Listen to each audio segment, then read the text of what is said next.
السلام علیکم ورحمۃ اللہ وبرکاتہ۔ ان الحمد للہ نحمده ونستعینه ونستغفره ونعوذ باللہ من شرور انفسنا ومن سیئات اعمالنا من يهده الله فلا مضل له ومن يضلل فلا هادي له واشهد ان لا اله الا الله وحده لا شريك له واشهد ان محمدا عبده ورسوله اما بعد فإن خير الحديث كتاب الله وخير الهدي هدي محمد صلى الله عليه وسلم وشر الأمور محدثاتها وكل محدثة بدعة وكل بدعة ضلالة وكل ضلالة في النار۔ محترم حاضرین، سامعین و سامعات، ناظرین و ناظرات، فقہ الصلاح کے عنوان پر منعقد کیے گئے اس درس میں ہم آپ تمام حضرات کا خیر مقدم کرتے ہیں اور اللہ تعالیٰ سے یہ دعا کرتے ہیں کہ وہ ہم سب کے مل بیٹھنے کو قبول فرمائے، علم دین، علم نافع سیکھنے، اس کے مطابق عمل کرنے، اس کی دعوت عام کرنے اور اس راستے میں آنے والی مصیبتوں پر اللہ تعالیٰ ہم سب کو صبر کی توفیق نصیب فرمائے۔ محترم حاضرین، سامعین و سامعات، نماز کی سنتوں کے تعلق سے گفتگو ہم لوگ کر رہے ہیں۔ کل کے درس میں یہ بات آئی تھی کہ سنت یہ ہے کہ قیام کی حالت میں نماز پڑھنے والا مصلی اپنے دائیں ہاتھ کو بائیں ہاتھ کے اوپر رکھے، اور اس کی صفتیں ہیں، کئی ایک صفت ہے، کئی ایک طریقہ ہے، اس کا ذکر ہم نے آپ کے سامنے کر دیا تھا۔ جسم کے کس حصے پر یہ ہاتھ رکھنے ہیں، اس سلسلے میں اہل علم کے اختلافات کے ساتھ مسائل کی وضاحت آپ کے سامنے کر دی گئی ہے الحمدللہ۔ آج جس مسئلے پر ہم گفتگو آپ کے سامنے کریں گے، یعنی ابتدا میں، شروع میں، وہ مسئلہ ہے کیا رکوع سے اٹھنے کے بعد مصلی یعنی نماز پڑھنے والا، چاہے منفرد ہو، چاہے امام ہو، چاہے مقتدی ہو، کیا وہ دوبارہ اپنے ہاتھوں کو باندھے گا، سینے کے اوپر دوبارہ ہاتھوں کو رکھے گا یا نہیں رکھے گا رکوع سے اٹھنے کے بعد؟ کل ہم نے ذرا سا اشارہ اس جانب کیا تھا، آج اس کی تفصیل آپ کے سامنے رکھیں گے۔ وہ یہ ہے کہ رکوع سے اٹھنے کے بعد سنت کیا ہے؟ کیا وہ قبض کرے؟ قبض کے معنی ہاتھوں کو اپنے سینے کے اوپر باندھ لے، یا نہیں تو وہ سدل کرے۔ سدل کے معنی لٹکانا، یعنی ہاتھ کو چھوڑ دے۔ دونوں میں سنت کیا ہے؟ اب اس سلسلے میں اہل علم کے دو قول ہیں۔ پہلا قول یہ ہے کہ اکثر فقہا اس جانب گئے ہیں کہ سنت یہ ہے کہ رکوع سے اٹھنے کے بعد مصلی سدل کرے۔ سدل مانے اپنے دونوں ہاتھوں کو لٹکا لے۔ لٹکا لے مانے باندھنے کی ضرورت نہیں ہے، چھوڑ دے۔ نیت یعنی بائیں ہاتھ کے اوپر دائیں ہاتھ کو رکھ کے پکڑنے کی یا رکھنے کی ضرورت نہیں ہے، بلکہ اس کو چھوڑ دے۔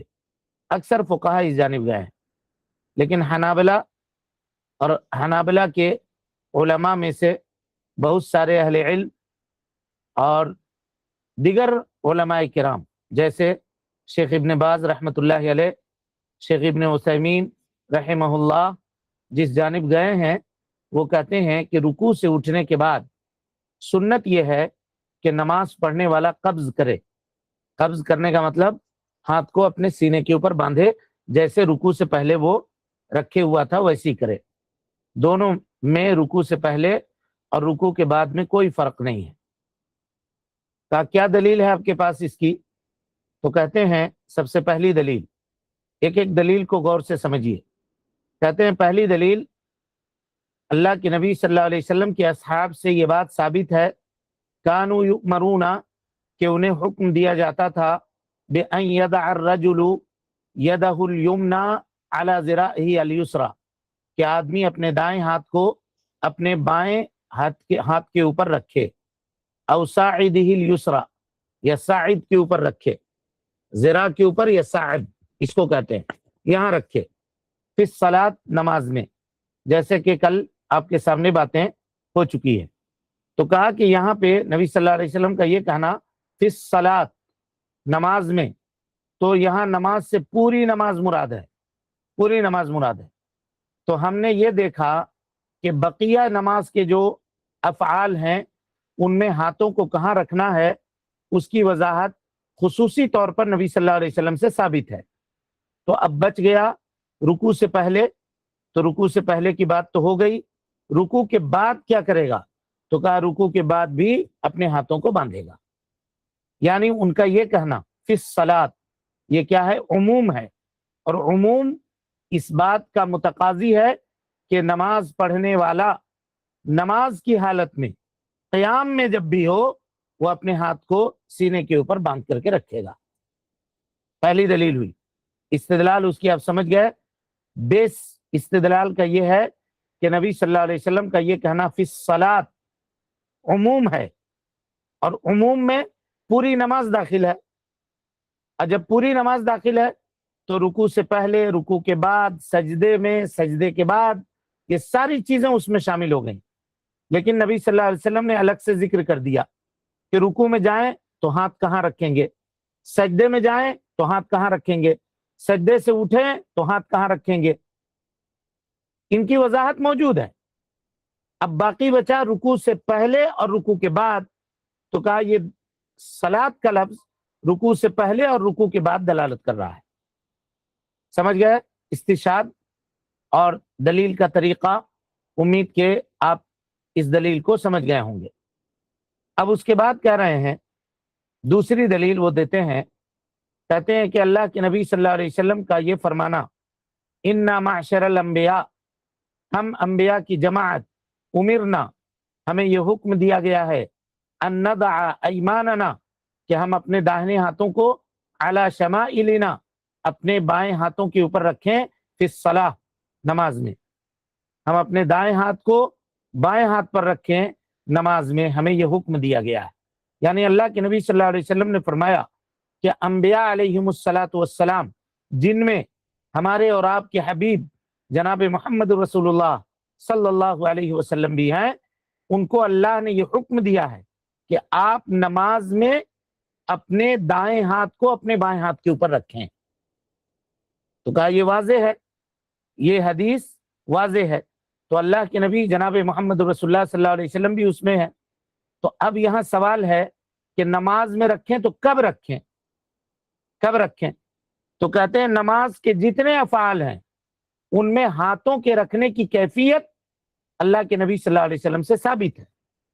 رہی بات رکوع سے پہلے اور رکوع کے بعد کی، تو رکوع سے پہلے کی نیت کے تعلق سے، ہاتھوں کو رکھنے کے تعلق سے احادیث سب پڑھ چکے، تو رکوع کے بعد بھی ویسے ہی رکھنا ہے۔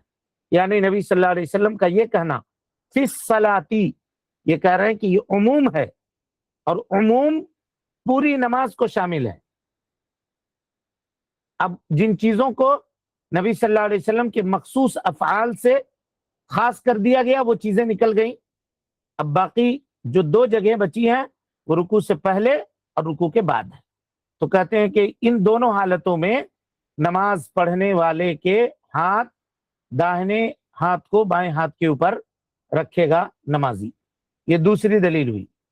تیسری دلیل وہ دیتے ہیں، کہتے ہیں کہ حدیث میں ہے اللہ کے نبی صلی اللہ علیہ وسلم جب نماز سے کھڑے ہوتے تو آپ کہتے تھے، یا نماز نبی صلی اللہ علیہ وسلم کے نماز کو جن صحابہ نے ذکر کیا ہے انہوں نے یہ کہا کہ نبی صلی اللہ علیہ وسلم فرماتے تھے کہ جب تم رکوع سے اٹھو تو اتنے دیر تک کھڑے رہو کہ جسم کا ہر جوڑ اپنے مقام پر لوٹ جائے، ہر جوڑ اپنے مقام پر لوٹے۔ تو ظاہر ہے رکوع سے پہلے آدمی کھڑا تھا، کھڑے ہونے میں اس کے ہاتھوں کی کیفیت کیا تھی؟ سینے کے اوپر بندھے ہوئے تھے اس کے دونوں ہاتھ۔ تو جب رکوع سے اٹھے گا تو ہر جوڑ اپنے مقام پر کیسے لوٹے گا؟ ایسے نہ لوٹے گا، جب یہ دونوں ہاتھ کو ہم لوٹا لیں سینے کے پر تبھی تو لوٹے گا۔ تو اس سے استدلال کرتے ہوئے کہتے ہیں کہ رکوع سے اٹھنے کے بعد نمازی کو چاہیے کہ وہ ہاتھ باندھ لے جیسے رکوع سے پہلے باندھے ہوا تھا۔ اور اسی طریقے سے ایک اور دلیل دیتے ہیں، کہتے ہیں کہ اصل یہ ہے کہ قیام کی حالت میں، نماز میں قیام کی حالت میں مصلی اپنے دائیں ہاتھ کو اپنے بائیں ہاتھ کے اوپر رکھے۔ اب کوئی کہے کہ یہ کہاں ہے، یہ اصل کس حدیث سے ثابت ہے؟ تو حنابلہ کہتے ہیں کہ اللہ کے نبی صلی اللہ علیہ وسلم کے قیام اول کو آپ دیکھیے، رکوع سے پہلے کے قیام کو۔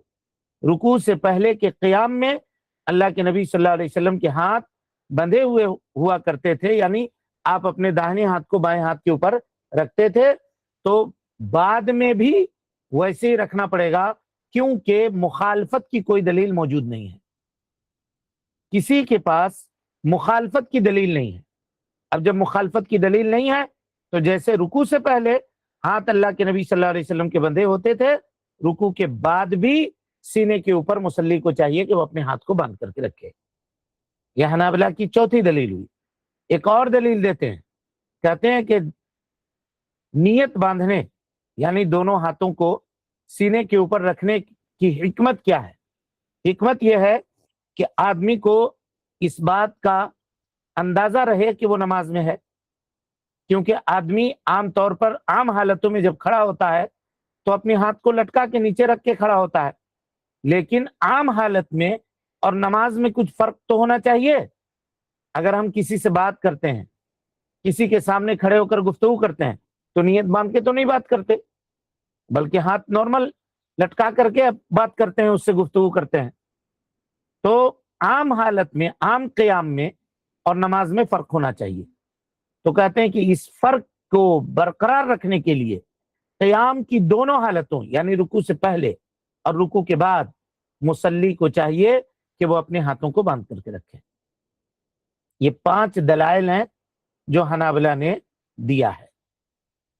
اب علامہ البانی رحمۃ اللہ علیہ ان دلیلوں کے باوجود لوگوں کے اس عمل کو، جو رکوع سے اٹھنے کے بعد اپنے ہاتھوں کو باندھ دیتے ہیں، کہتے ہیں کہ یہ بدعت ہے، یہ بدعت ہے۔ یہ ان کا اپنا قول ہے، اس قول کی تائید ہم نہیں کرتے۔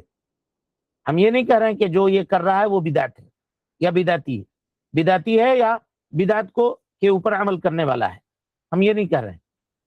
لیکن ہم اتنا ضرور کہیں گے کہ حنابلہ نے جو استدلال کیا ہے اور وہ یہ کہہ رہے ہیں کہ یہ عام ہے، تو ایسا نہیں ہے، بلکہ یہ مطلق ہے۔ عام اور مطلق میں فرق ہوتا ہے۔ عام کا عموم استغراقی ہوتا ہے، مثال سے ابھی ہم سمجھائیں گے، ہو سکتا ہے کہ الفاظ کچھ مشکل ہو جائیں تو مثال سے بات سمجھ میں آ جائے گی۔ اور مطلق کا جو عموم ہوتا ہے وہ بدلی ہوتا ہے، بدلی۔ اب دونوں کو سمجھیے غور سے۔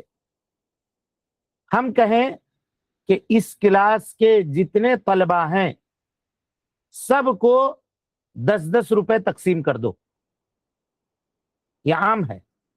اب کلاس میں 100 طلبہ ہیں اگر، تو سب کو 10-10 روپے دیے جائیں گے، یہ عموم ہے، کیونکہ سب کو شامل ہے اس کلاس میں۔ اب اس کلاس میں جتنے بچے ہیں سب کو 10-10 روپے آپ کو دینا پڑے گا، کیونکہ یہ عموم ہے۔ لیکن اگر ہم کہیں کہ اس کلاس کے 10 بچوں کو آپ 10-10 روپیہ دے دیں، تو آپ کسی کو بھی سلیکٹ کر لیں، 10 لوگوں کو، ہو گیا معاملہ آپ کا۔ تو یہ مطلق ہے اور وہ عام ہے، دونوں میں فرق دیکھیے، مطلق ہے اور عام ہے۔ عام میں سارے لوگ شامل ہو گئے اور مطلق میں کتنے لوگ شامل ہوئے؟ صرف 10 لوگ۔ اب کوئی کہے 10 لوگوں کو آپ نے چھانٹ لیا الگ سے، اور اس کے بعد کوئی کہے کہ بھائی اس میں زید کو تم نے کیوں نہیں دیا، بکر کو تم نے کیوں نہیں دیا، عمر کو تم نے کیوں نہیں دیا، تو آپ کیا کہیے گا؟ حضور آپ نے کہا تھا 10 بچوں کو دے دو، تو 10 بچے تو ہم نکال لیے وہاں سے، آپ نے یہ کہا تھا کہ زید کو دو، عمر کو دو، بکر کو دو، یہ کہا تھا یا نہیں کہا تھا؟ تو یہی بدلی، یعنی ان پورے بچوں میں، یعنی 100 بچے اگر کلاس میں ہیں تو ہم نے کہا کہ 10 کو دے دینا ہے، تو اگر 10 کو ہم نے نکال لیا تو اب 90 بچے یہ بدل ہو گئے ان 10 بچوں کے بھی. 90 بچے کیا ہو گئے؟ بدل ہو گئے. کیسے بدل ہوئے؟ کا 10 کو ہم نے لے لیا. اب اس کی ایک اور مثال لیجئے، تب جا کر کے بات آپ کو سمجھ میں آئے گی. اللہ تعالی کفارے میں فرماتا ہے کہ اگر کوئی آدمی کفارہ ادا کرے تو اس میں کئی چیزیں ہیں. یا تو ایک غلام آزاد کرے، ایک غلام آزاد کرے کفارے میں، آپ جانتے ہیں کسی بھی چیز کا کفارہ لے لیں، یا 2 مہینے کا روزہ رکھے، یا 60 مسکین کو کھانا کھلائے. ٹھیک ہے، یہ کفارہ مغلظہ ہے. اب اس میں یہ 3 چیزیں ہیں، تینوں میں سے کوئی ایک اگر آپ اختیار کر لیتے ہیں تو آپ کا معاملہ ادا ہو جاتا ہے. اسی کو کہتے ہیں مطلق. مطلق کا جو عموم ہوتا ہے وہ بدلی ہوتا ہے. 3 میں آپشن دیا ہے آپ نے، 3 میں سے کسی ایک کو ہم نے لے لیا، کام ختم. تو یہاں جو فی الصلاۃ اللہ کے نبی صلی اللہ علیہ وسلم نے کہا، یہ عام نہیں ہے، یہ مطلق ہے. اور مطلق میں اگر ایک چیز کو ہم نے اختیار کر لیا تو ادا ہو گیا معاملہ. جیسے رکوع سے پہلے ہم نیت باندھے ہوئے تھے تو ہمارا معاملہ ادا ہو گیا. بالکل اسی طریقے سے جیسے 3 چیزوں میں خاص کیا گیا کفارہ، تینوں میں سے کوئی ایک اگر ادا کر دے کفارہ ادا کرنے والا تو اس کا کفارہ ادا ہو جائے گا. فقہ کو سمجھنے کے لیے اصول فقہ کا تھوڑا بہت علم رکھنا یہ بہت ضروری ہے. خاص طور پہ عام، خاص، مطلق، مقید، ہے نا، یہ چیزیں جاننا ضروری ہے. جب انسان ان چیزوں کو جان جائے گا، ان چیزوں کو سمجھ جائے گا، تو فقہ کے جو اصطلاحات ہیں، ان کے جو ٹرمز ہیں، ان کو سمجھنا ان کے لیے آسان ہو جائے گا. بہرحال تو اس سلسلے میں صحیح بات یہی ہے کہ رکوع سے اٹھنے کے بعد مصلی سدل کرے، یعنی اپنے ہاتھوں کو لٹکائے. ہاتھ باندھنے کی اب ضرورت نہیں ہے. تب رہا کہ ان دلائل کی روشنی میں اگر کوئی آدمی ہاتھ باندھنے کے مسئلے کے اوپر عمل کرتا ہے تو ہم اس کو یہ نہیں کہیں گے کہ تم بدعت کر رہے ہو، یہ کبھی نہیں کہیں گے کہ تم غلط کر رہے ہو یا تمہارا یہ عمل غلط ہے، تمہارا یہ عمل درست نہیں ہے. ہم یہ نہیں کہیں گے، سمجھ گئے؟ کیونکہ ان کے پاس بھی دلائل موجود ہیں، اور دلائل کی روشنی میں عمل کرنے والا بدعتی نہیں ہوتا. تب رہا کہ آپ کہیے گا کہ علامہ البانی رحمۃ اللہ علیہ کہ اس قول کا کیا جواب دیجیے گا؟ تو ہم کہیں گے کہ شیخ رحمہ اللہ کا یہ خاص ان کا عمل ہے اور ان کے جانب سے یہ فتویٰ ہے، اور ایسا انہوں نے کسی کی دشمنی میں نہیں کیا. یہ قول کسی کی دشمنی میں انہوں نے نہیں کہا ہے، بلکہ سنت کے حریص تھے علامہ البانی رحمۃ اللہ علیہ. اس وجہ سے شیخ البانی رحمۃ اللہ علیہ کا یہ فتویٰ ہے، یہ قول ہے. اب اس کے بعد آئیے آگے مصنف رحمہ اللہ کہتے ہیں کہ وَنَظَرُهُ إِلَى مَوْضِعِ سُجُودِهِ، مصلی نماز پڑھنے والا جب نماز پڑھے تو اپنی نگاہ کو اپنے سجدے کی جگہ کے اوپر رکھے، سجدے کی جگہ پر رکھے. یعنی نماز کے فعلی سنتوں میں سے یہ ایک سنت ہے کہ مصلی نماز کی حالت میں اپنے سجدے کی جگہ کو دیکھے، اس جگہ کو دیکھے جہاں وہ سجدہ کر رہا ہے، یعنی نگاہ رکھے اس جگہ پر جہاں وہ سجدہ کر رہا ہے. دلیل اس کی کیا ہے؟ حضرت ابو ہریرہ رضی اللہ تعالی عنہما کی روایت ہے، وہ کہتے ہیں ان رسول اللہ صلی اللہ علیہ وسلم، اللہ کے نبی صلی اللہ علیہ وسلم، کان اذا صلی، جب آپ نماز پڑھتے، رفع بصرہ الی السماء، تو آپ اپنی نگاہوں کو آسمان کی طرف اٹھاتے. فنزلت، تو یہ آیت کریمہ نازل ہوئی، الذین هم فی صلاتہم خاشعون، وہ لوگ جو اپنی نمازوں میں خضوع اختیار کرتے ہیں. تو فطأطأ رأسہ، اللہ کے نبی صلی اللہ علیہ وسلم نے اپنے سر کو جھکا لیا اور اپنی نگاہوں کو اپنے سجدے کی جگہ کے اوپر اللہ کے نبی صلی اللہ علیہ وسلم نے مرکوز کر دیا، وہاں آپ اپنی نگاہوں کو رکھتے تھے. اس حدیث کو امام حاکم نے، امام بیہقی نے روایت کیا ہے، لیکن اس کی سند میں اختلاف ہے، حدیث کی سند میں اختلاف ہے، حدیث صحیح نہیں ہے. اسی طریقے سے ایک اور حدیث ہے کہ صحابی کہتے ہیں کہ اللہ کے نبی صلی اللہ علیہ وسلم نے نماز کی حالت میں اپنی نگاہوں کو آسمان کی طرف بلند کیا تو اللہ تعالیٰ نے یہ آیت کریمہ نازل کی، الذین هم فی صلاتہم خاشعون۔ تو نماز میں خشوع اور خضوع کے منافی ہے کہ آدمی اپنے نگاہوں کو ادھر ادھر پھیرے اور خاص طور پہ آسمان کی طرف اٹھائے، اور وہ آدمی جو نماز میں آسمان کی طرف اپنی نگاہوں کو بلند کرتا ہے اس کا حکم کیا ہے، انشاءاللہ وہ ہم جب نماز کے مبطلات، وہ چیزیں جن سے نماز باطل ہو جاتی ہے، ان کا جب ذکر کریں گے تو وہاں پہ وضاحت انشاءاللہ اس مسئلے کے اوپر کریں گے۔ اسی طرح سے محمد ابن سیرین کہتے ہیں، ان سے روایت ہے کہ کانوا یقولون، یعنی محمد ابن سیرین کی ملاقات جن صحابہ سے ہوئی ہے وہ کہتے ہیں کہ لا یجاوز بصرہ مصلاہ، صحابہ یہ کہتے تھے کہ نمازی کے نگاہ کی نگاہ اس کے مصلے سے، یعنی نماز پڑھنے کی جگہ سے آگے نہیں جانی چاہیے، اسی جگہ پر وہ دیکھے گا، ادھر ادھر نہیں تاکے گا۔ کچھ لوگوں کو دیکھیے گا نماز پڑھ رہے ہیں، کبھی ادھر تاک رہے ہیں، کبھی ادھر تاک رہے ہیں، سامنے والا جا رہا ہے ادھر تاکتے ہیں، اگر آپ نماز پڑھ رہے ہیں سامنے سے آ رہے ہیں تو آپ کے منہ کی طرف دیکھتے ہیں۔ یہ طریقہ درست نہیں ہے، نگاہوں کی حفاظت کرنی ہے نماز کے اندر بھی۔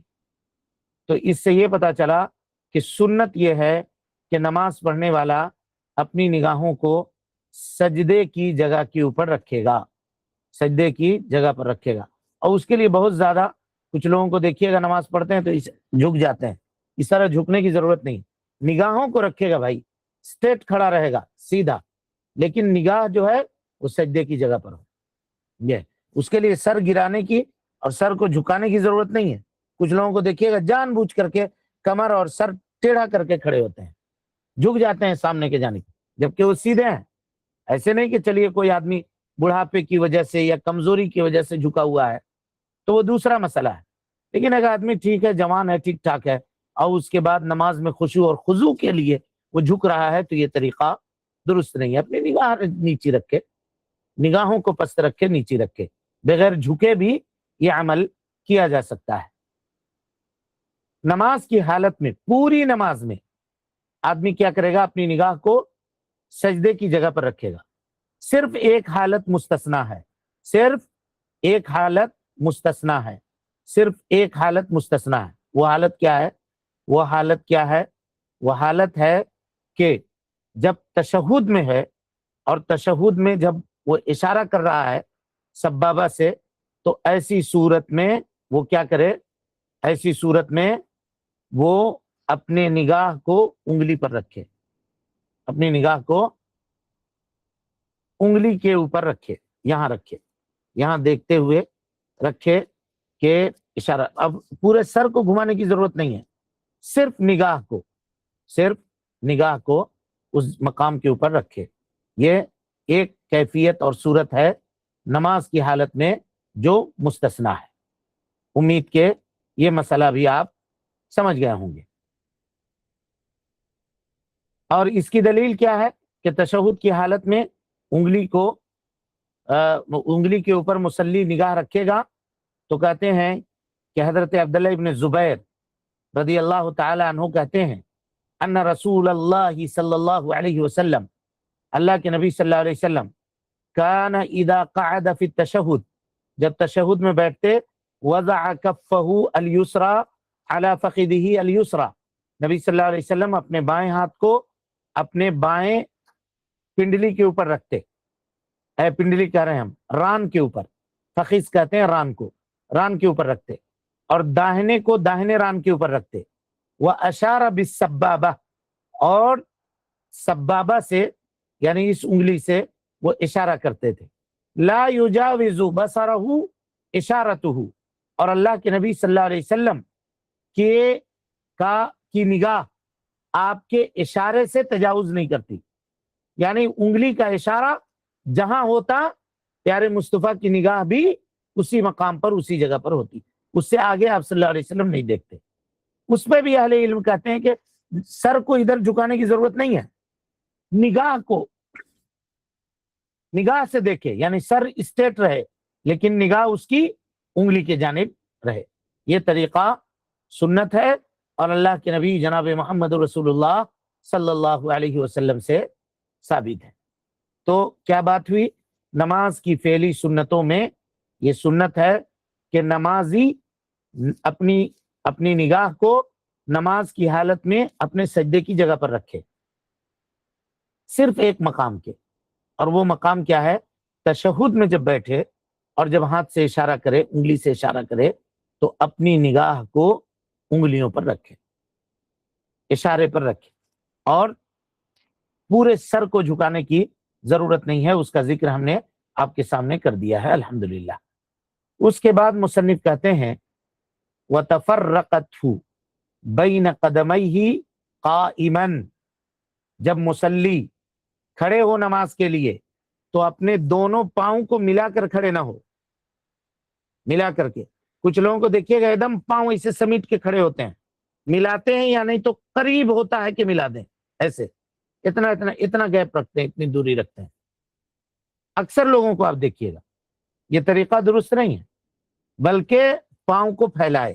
اور کچھ لوگوں کو دیکھیے گا خوب پھیلا دیتے ہیں. یہ دونوں طریقہ غلط ہے. نہ تو ملانے کے قریب کرنا یہ صحیح ہے، اور نہ پھیلانا، خوب پھیلا دینا یہ صحیح ہے. اعتدال کیا ہے؟ ایک آدمی کو بیٹھنے کے لیے جتنی جگہ چاہیے تشہد میں اتنا وہ پاؤں پھیلائے، اور ضرورت سے زیادہ اگر وہ پاؤں پھیلا دے گا تو پاؤں سے پاؤں تو ملا لے گا لیکن کندھے سے کندھا نہیں ملا سکتا، دور ہو جائے گا وہ، اور صفوں کے اندر گیپ ہوگا. تو کچھ لوگوں کو دیکھیے گا کہ وہ جان بوجھ کر کے یا انجانے میں پتہ نہیں وہ کیا کرتے ہیں، پاؤں کو ضرورت سے زیادہ پھیلاتے ہیں اور پھیل کر کے کھڑے ہوتے ہیں. یہ طریقہ دیکھنے میں بھی اچھا اور درست معلوم نہیں ہوتا، اور نماز میں صفوں کے درستگی کے لیے بھی یہ طریقہ حارج ہے. لہذا کرنا یہ چاہیے کہ وہ بیٹھنے کے لیے اس کو تشہد میں جتنی جگہ درکار ہے اتنا وہ اپنے پاؤں کو پھیلائے اور کھڑے ہو. دلیل اس کی کیا ہے؟ کہتے ہیں کہ اللہ کے نبی صلی اللہ علیہ وسلم کے اصحاب کے فعل سے یہ ثابت ہے. نبی صلی اللہ علیہ وسلم کے زمانے میں صحابہ کرام رضوان اللہ علیہم اجمعین اپنے صفوں کو اپنی ایڑیوں سے درست کرتے تھے، ایڑیاں برابر کرتے تھے. تو ایڑی کیسے برابر کریں گے؟ اگر پاؤں کو بہت سمیٹ کے کھڑے ہو جائیں تو کیسے ایڑی برابر ہوگی؟ پاؤں سے پاؤں ملے گی ہی نہیں، ملا ہی نہیں سکتے ہم ایک دوسرے سے، تو برابر نہیں کر سکتے. تو ایڑی سے ایڑی ملانا یا ٹخنے کی ہڈی سے ہڈی ملانا اور کندھے سے کندھے ملانا اسی وقت ممکن ہے جب آدمی پاؤں کو اعتدال کے ساتھ پھیلا کے رکھے، نہ بہت زیادہ سمیٹ لے اور نہ بہت زیادہ پھیلا لے. جی یہ اسی وقت ممکن ہے. اس کے بعد مصنف کہتے ہیں وَقَبَضَ رُكْبَتَيْهِ بِيَدَيْهِ مُفَرَّجَتَيْ الْأَصَابِعِ فِي رُكُوعِهِ، رکوع کی حالت میں مصلی اپنے گھٹنوں کو اپنی انگلیوں سے پکڑے، لیکن انگلیاں کیا ہوں؟ کھلی ہوئی ہونی چاہیے، ایسی مٹھی نہیں باندھے بلکہ انگلیاں پھیلائے. مثلا یہ گھٹنا ہے تو اس کو ایسے پکڑے، انگلیاں اس کی کھلی ہوئی ہونی چاہیے، ایسے سمیٹ کے نہیں بلکہ انگلیوں کو کھول کر کے اور زور سے پکڑے، گھٹنے کو زور سے پکڑے. کچھ لوگوں کو دیکھیے گا صرف گھٹنے کے اوپر ہاتھ رکھے رہتے ہیں، ایسے انگلیاں کھول کر کے ایسے ہاتھ رکھے رہتے ہیں. یہ طریقہ درست نہیں ہے. قبض کرنا ہے، گھٹنے کو پکڑنا ہے اور زور سے پکڑنا ہے. اس میں حکمت ہے، اہل علم نے اس کی حکمت بیان کی ہے کہ حکمت یہ ہے کہ اگر آدمی کا جسم بھاری ہے اور گھٹنے کے اوپر وہ صرف ہاتھ رکھے ہوا ہے تو کہیں ایسا ہو سکتا ہے کہ وہ پھسل جائے اور گر جائے. اسی لیے نبی صلی اللہ علیہ وسلم نے کہا کہ جب رکوع میں جاؤ اور رکوع میں جھکے ہوئے ہو تو گھٹنے کو خوب کس کے اپنی انگلیوں سے پکڑو، اس حال میں کہ انگلیاں پھیلی ہوئی ہونے، ایسے ملا کے نہیں پکڑنا ہے بلکہ انگلیوں کو پھیلا کر کے گھٹنے کو پکڑنا ہے. اور اس کے اوصاف کیا ہیں انشاءاللہ ہم کل کے درس میں اس کی وضاحت کریں گے. اللہ تعالیٰ سے دعا ہے کہ وہ ہم سب کو حسن عمل کی توفیق دے۔ رب العالمین ہم سب کی اصلاح فرمائے، نیکیوں کو قبول کرے، سیئات سے درگزر فرمائے، جب تک زندہ رکھے، دین اسلام پہ زندہ رکھے، اور جب اٹھائے ایمان پہ اٹھائے۔ آمین۔ اقول قولی ھذا واستغفر اللہ لی ولکم ولسائر المسلمین من کل ذنب وخطیئۃ فاستغفروہ انہ کان للأوابین غفورا۔